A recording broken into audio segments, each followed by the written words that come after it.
வணக்கம். பாபு கணேஷ். வாட்ஸ்அப்பில் உங்களுடைய ஒரு தகவலை நான் பார்த்ததே எனக்கு வந்து அதாவது இதுக்கு தான் பேர் அதை பிளெஸ்ஸிங் இன் டிஸ்கைஸ்ன்னு சொல்லுவாங்க. கிரேட் மேன் ஆர் திங்க் அலைக்குன்னு சொல்லுவாங்க. நான் என்ன யோசிச்சுக்கிட்டு இருக்கனோ அதை வந்து நீங்கள் எப்படி வெளிப்படுத்தினீங்கன்னு எனக்கு தெரியல.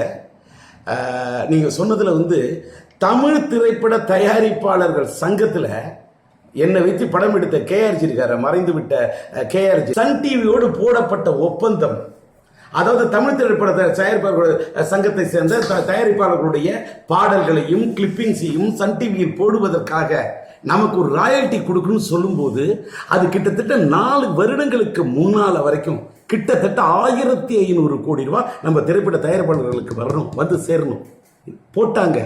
அது ஆரம்பத்தில் கொடுத்த அவர்கள் அதை வச்சுதான் நம்மளுடைய ட்ரஸ்டே ஆரம்பிக்கப்பட்டது. அந்த ட்ரஸ்டே இயங்கிக்கிட்டு இருந்தது.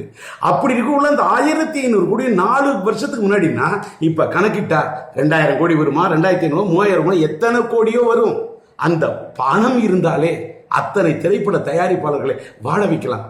அந்த தமிழ் திரைப்பட தயாரிப்பாளர் சங்கம் நம்ம இவங்களோட சன் டிவியோட போடப்பட்ட அந்த ஒப்பந்தம் நீங்கள் சொன்னதை போல ஒரு முன்னாள் தமிழ் திரைப்பட தயாரிப்பாளர் சங்கத்தின் தலைவர்கிட்ட இருக்குங்கிற செய்தி எனக்கும் தெரிந்துதான்.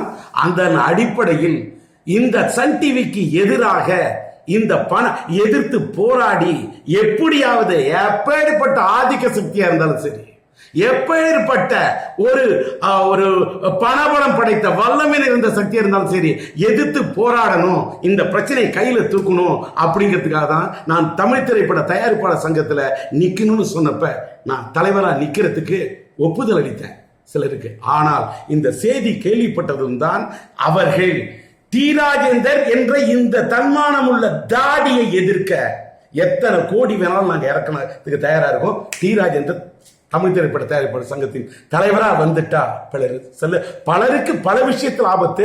குறிப்பா இந்த சன் டிவி தமிழ் திரைப்பட தயாரிப்பாளர் தர வேண்டிய இந்த 1500 கோடி மேட்டரை டிஆர் கிளறிடுவாருங்கிறதுக்காக தான் நிறுத்தினாங்க. இப்ப சுருக்கமா சொல்றேன், நான் தேர்தல் காலத்தில் நிக்கலன்னு ஒதுங்கிட்டேன்.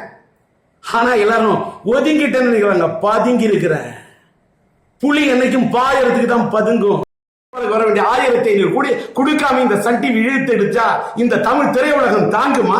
திரைப்பட தயாரிப்பாளர்கள் உள்ளம் தான் தூங்குமா? சிந்தித்து பாரு.